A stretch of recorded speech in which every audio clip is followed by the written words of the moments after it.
Hello friends, स्वागत है आप सभी का जीके ट्रैक यूट्यूब चैनल में। तो दोस्तों, आज के इस वीडियो में हम जुलाई मंथ करंट अफेयर्स के कुछ मोस्ट इंपॉर्टेंट क्वेश्चन देखेंगे जो कि आपके आने वाले एग्जाम के लिए वेरी इंपॉर्टेंट है। और देखिए, वीडियो को लास्ट में आपसे एक क्वेश्चन भी पूछा जाएगा, तो आप इसलिए वीडियो को पूरा देखते रहिए। और देखिए, अगर आप हमारे चैनल पर नए हो तो चैनल को सब्सक्राइब कर लें, साथ ही उसके साइड में बेल आइकन को दबा दें ताकि आपको हमारी आने वाली वीडियो का नोटिफिकेशन सबसे पहले मिल सके। तो चलिए आज का वीडियो शुरू करते हैं। तो यहाँ पर आज का पहला क्वेश्चन है, आर्थिक समीक्षा सर्वेक्षण 2018-19 किसने पेश किया? तो देखिए, वर्तमान में भारत की वित्त मंत्री निर्मला सीतारमण जी ने 4 जुलाई 2019 को संसद में 2018-19 का आर्थिक समीक्षा सर्वेक्षण पेश किया है। तो इसका राइट आंसर ऑप्शन सी हो जाएगा, निर्मला सीतारमण जी ने। देखिए, आर्थिक समीक्षा सर्वेक्षण भारतीय अर्थव्यवस्था की स्थिति को बताता है, जो कि अभी हाल ही में 4 जुलाई को संसद में पेश किया गया है निर्मला सीतारमण जी के द्वारा। अगर हम यहाँ पर बात करें अमित शाह जी की, तो ये वर्तमान में कौन है आप मुझे कमेंट बॉक्स में बताइएगा। और राजनाथ सिंह कौन है वर्तमान में, ये आपको कमेंट बॉक्स में बताना है। चलिए नेक्स्ट क्वेश्चन देखते हैं। स्वच्छ भारत मिशन के तहत देश के कितने प्रतिशत लोगों की शौचालयों तक पहुंच सुनिश्चित की गई है? तो देखिए, जो 4 जुलाई को आर्थिक समीक्षा सर्वेक्षण पेश किया गया है उसमें बताया गया है कि 93.1% परिवारों की शौचालयों तक पहुंच सुनिश्चित की गई है। तो इसका राइट आंसर ऑप्शन ए हो जाएगा, 93.1%। आपको याद रखना है। चलिए नेक्स्ट क्वेश्चन देखते हैं। क्वेश्चन नंबर 3 है, आर्थिक समीक्षा 2019 की घोषणा के दौरान पवन ऊर्जा में भारत को अब कौन से स्थान पर बताया गया है? तो देखिए, आर्थिक समीक्षा की घोषणा में जो पवन ऊर्जा का क्षेत्र है इसमें भारत को चौथे स्थान पर बताया गया है। तो इसका राइट आंसर ऑप्शन सी हो जाएगा, चौथे स्थान पर। आपको याद रखना है। अगर हम बात करें कि सौर ऊर्जा के क्षेत्र में भारत का कौन सा स्थान है वर्तमान में, तो सौर ऊर्जा के क्षेत्र में बताया गया है 5वें स्थान पर, पवन ऊर्जा के क्षेत्र में चौथे स्थान पर और सौर ऊर्जा के क्षेत्र में 5वें स्थान पर। तो आपको दोनों याद रखने हैं। चलिए नेक्स्ट क्वेश्चन देखते हैं। केंद्रीय गृह मंत्रालय द्वारा पुलिस स्टेशनों की रैंकिंग में भारत के किस जिले में स्थित पुलिस स्टेशन को पहला स्थान मिला है? तो देखिए, वेरी इंपॉर्टेंट क्वेश्चन है।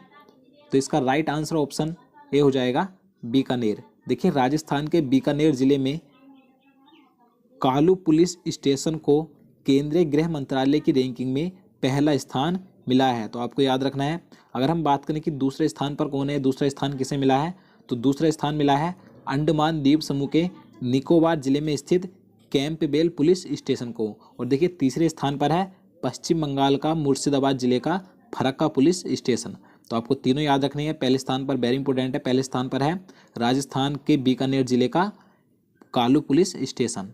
तो चलिए नेक्स्ट क्वेश्चन देखते हैं। क्वेश्चन नंबर 5 है, निम्नलिखित में से किस भारतीय लेखक को लंदन स्थित नेहरू सेंटर का निदेशक नियुक्त किया गया है?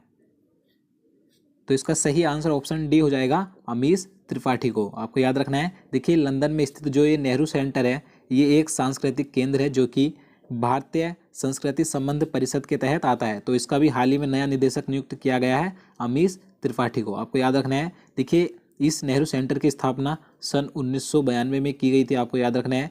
और देखिए, इसका जो लक्ष्य है भारत और यूनाइटेड किंगडम के बीच सांस्कृतिक आदान प्रदान को बढ़ावा देना, इसका लक्ष्य है। और देखिए, अगर हम यहाँ पर बात करें अमीश त्रिपाठी की, तो देखिए इनकी 2 इम्पोर्टेंट बुक हैं, आपको याद रखनी है। देखिए, सीक्रेट ऑफ द नागा और Sita barrier of the Mithila, इनकी 2 ये प्रसिद्ध पुस्तक हैं जो कि आपको आने वाले एग्जाम में देखने को मिल सकती हैं। आपको दोनों का नाम याद रखना है, क्या है, सीक्रेट ऑफ द नागा और Sita barrier of the Mithila. और देखिए, अगर हम यहाँ पर बात करें कि लंदन के बारे में, एक सिंपल सा क्वेश्चन कभी कभी एग्जाम में पूछ लिया जाता है कि लंदन किस नदी के किनारे स्थित है, तो टेम्स नदी के किनारे स्थित है लंदन। तो आपको याद रखना है। चलिए अगला क्वेश्चन देखते हैं। यूके इंडिया अवार्ड्स 2019 के तहत global icon of the year के रूप में किसे चुना गया है? तो चुना गया है कुणाल नैयर को। तो इसका सही आंसर ऑप्शन ए हो जाएगा, कुणाल नैयर। आपको याद रखना है। देखिए, ये जो यूके इंडिया अवार्ड्स है, इसके बारे में आपको बता दूं। देखिए, यूके इंडिया अवार्ड्स उन विशेष प्रतिभाओं और उन संगठनों को दिया जाता है जिन्होंने भारत और ब्रिटेन संबंधों को मजबूत करने के लिए दुनिया भर में अपनी छाप छोड़ी हो। तो आपको याद रखना है, जो यूके इंडिया अवार्ड्स के तहत global icon of the year है, इसके रूप में किसे चुना गया है, कुणाल नैयर को। चलिए अगला क्वेश्चन देखते हैं। भारत के प्रतिष्ठित आईफा अवार्ड्स 2019 का आयोजन इनमें से कहाँ किया जाएगा? देखिए मोस्ट इम्पोर्टेंट क्वेश्चन है ये। तो देखिए 2019 का जो आईफा अवार्ड्स का आयोजन है, इसका आयोजन नेपाल में किया जाएगा। तो इसका सही आंसर ऑप्शन डी हो जाएगा, नेपाल में। देखिए ये 2019 का ये 20वां आईफा अवार्ड्स होगा, तो आपको याद रखना है। देखिए यहाँ पर हम बात करें आईफा की पूरी फुल फॉर्म होती है इंटरनेशनल इंडियन फिल्म अकेडमी, आपको याद रखना है। देखिए अगर हम बात करें 2000 आईफा अवार्ड्स की, क्योंकि आने वाले जो रेलवे के एग्जाम होंगे 2018 के आईफा अवार्ड से क्वेश्चन आपको देखने को मिल सकते हैं, क्योंकि ये जो 2019 का आईफा अवार्ड्स ये अभी मिला नहीं है, ये अगस्त 2019 में दिया जाएगा। तो 2018 के बारे में देख लेते हैं। तो 2018 में जो आईफा अवार्ड्स दिया गया था, ये 19वां आईफा अवार्ड्स था, जिसमें सर्वश्रेष्ठ फिल्म का अवार्ड दिया गया था तुम्हारी सुलू को। और बात करें सर्वश्रेष्ठ अभिनेता का अवार्ड किसे दिया गया था, तो इरफान खान को दिया गया था। और सर्वश्रेष्ठ अभिनेत्री का अवार्ड दिया गया था श्रीदेवी को। देखिए श्रीदेवी को मरणोपरांत ये अवार्ड दिया गया था, आपको याद रखना है। अगर हम यहाँ बात करें सर्वश्रेष्ठ निर्देशक यानी कि सर्वश्रेष्ठ डायरेक्टर का अवार्ड दिया गया था साकेत चौधरी को। और देखिए 2018 के आईफा अवार्ड्स का आयोजन कहाँ पर किया गया था, बैंकॉक यानी कि थाईलैंड में किया गया था। तो ये आपको 2018 का जरूर याद रखना है। चलिए अगला क्वेश्चन देखते हैं। भारत की पहली आईपीएस अधिकारी जिसने अमेरिका की सबसे ऊंची चोटी माउंट डेनाली पर सफलतापूर्वक चढ़ाई की है, तो उनका नाम क्या है, अपर्णा कुमार। तो इसका सही आंसर ऑप्शन ए हो जाएगा, अपर्णा कुमार। देखिए ये भारत की पहली ऐसी आईपीएस अधिकारी बनी है जिन्होंने अमेरिका की सबसे ऊंची चोटी माउंट डेनाली पर सफलतापूर्वक चढ़ाई की हो, तो आपको याद रखना है। देखिए वर्तमान में आईटीबीपी की डीआईजी भी हैं, तो आपको याद रखना है। देखिए अगर हम बात करें कि विश्व की सबसे ऊंची चोटी कौन सी है, तो माउंट एवरेस्ट है। कहाँ पर स्थित है, नेपाल में स्थित है, और इसकी ऊंचाई है 8,848 मीटर। और देखिए नेपाल में इसे सागर माता के नाम से जाना जाता है, और तिब्बत में चोमो लुंगमा के नाम से जाना जाता है। तो आपको ये सभी याद रखना है। और देखिए अगर मैं आपसे पूछूं कि भारत की प्रथम महिला आईपीएस अधिकारी कौन थी, तो कौन थी, किरण बेदी थी। तो आपको ये भी याद रखना है। तो चलिए अगला क्वेश्चन देखते हैं। क्वेश्चन नंबर 9 है, भारत में रिसर्च की संस्कृति को बढ़ावा देने के लिए किसके द्वारा स्ट्राइड नामक पहल की घोषणा की गई है, तो इसका राइट आंसर ऑप्शन बी हो जाएगा, यूजीसी, यानी कि इसकी पूरी फुल फॉर्म होती है यूनिवर्सिटी ग्रांट्स कमीशन। इसके द्वारा भी हाल ही में भारत में रिसर्च की संस्कृति को बढ़ावा देने के लिए स्ट्राइड नामक पहल की घोषणा की गई है, तो आपको ध्यान रखना है। चलिए नेक्स्ट क्वेश्चन देखते हैं। क्वेश्चन नंबर 10 है, KYC यानी कि नाउ योर कस्टमर जरूरतों और चालू खाता खोलने के नियमों का अनुपालन नहीं करने को लेकर आरबीआई ने पीएनबी पर कितने रुपए का जुर्माना लगाया है। तो देखिए अभी हाल ही में जो KYC यानी कि इसकी पूरी फुल फॉर्म होती है KYC के नाउ योर कस्टमर, तो देखिए इसकी ज़रूरतों और चालू खाता के नियमों का अनुपालन नहीं करने पर आरबीआई यानी कि भारतीय रिजर्व बैंक ने पंजाब नेशनल बैंक पर 50 लाख रुपए का जुर्माना लगाया है। तो इसका सही आंसर ऑप्शन बी हो जाएगा, 50 लाख रुपए। और देखिए इसके साथ ही इलाहाबाद बैंक और यूके बैंक पर भी इसका अनुपालन नहीं करने पर 50 लाख रुपए का जुर्माना लगाया गया है, तो आपको ध्यान रखना है। चलिए नेक्स्ट क्वेश्चन देखते हैं। निम्नलिखित में से कौन से खिलाड़ी विश्व कप में 500 रन तथा 10 विकेट लेने वाले पहले खिलाड़ी बने हैं। देखिए इंपॉर्टेंट क्वेश्चन है ये।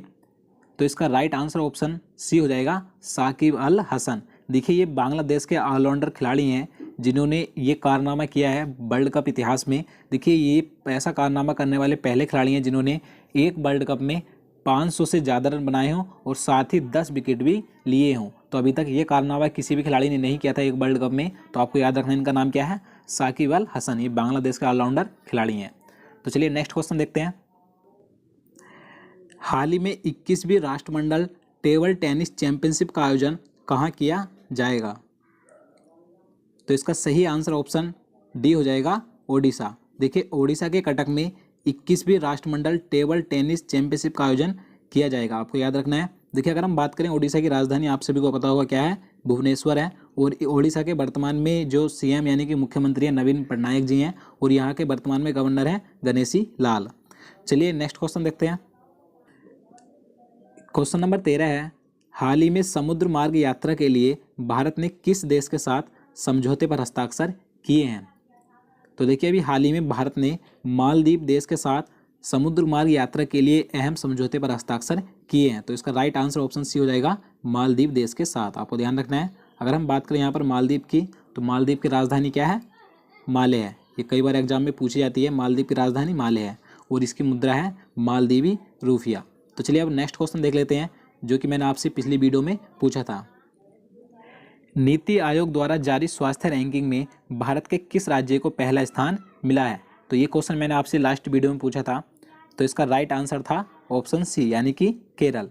और अगर हम बात करें अंतिम स्थान किस राज्य को मिला है, तो यूपी यानी कि उत्तर प्रदेश को मिला है। तो चलिए अब आज का क्वेश्चन देख लेते हैं, जिसका आंसर आपको कमेंट बॉक्स में लिखकर बताना है। मणिपुर राज्य के राज्यपाल का अतिरिक्त प्रभार किसे सौंपा गया है? तो इस क्वेश्चन का आंसर आपको कमेंट बॉक्स में लिखकर बताना है, और साथ ही बताना है कि मणिपुर के वर्तमान में राज्यपाल कौन है।